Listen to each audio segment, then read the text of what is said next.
Hey everybody, it's Ren here from Hammer and Tusk. Today I want to talk to you about sexism in the VR community. I know this is something that we're hearing about a lot right now because of a recent lawsuit, but it's something that's really important to talk about, and it's really important for us to remember that this has incredibly far-reaching consequences. It's not necessarily just about workplace harassment or a culture that we see, unfortunately, in the Silicon Valley a lot. It can actually affect the products that we make and the things that we put out there in the world.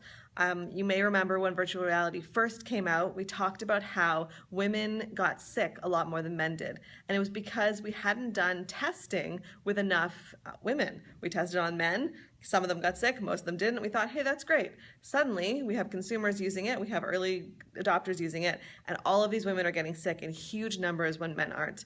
So it's a hugely important lesson. So I've got a great story to tell about a local guy in the community. His name I won't give you. He was just one guy working on an app for the HoloLens, and it was voice activated. And I came over to his office, he was showing me what he was working on. It was really, really cool. He demonstrated how to do it, and then he said, hey, you give it a go. So he hands me the headset, I put it on, I go, place pin. Nothing happens. I try it again, nothing happens. He says, that's really weird, I've never had any problems with it before.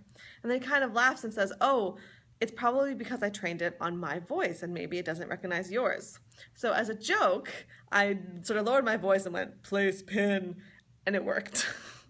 So it's a funny example. Obviously it was still in demo. He hadn't gone around to the testing yet, but it's a really important reminder that we have to develop, we have to program with both men and women in mind. So, that's what we're going to be talking about this week. Keep it in mind. Talk about how you in your workplace are helping to combat sexism and to make sure this is an industry that is positive and welcoming for all people, all genders, everybody.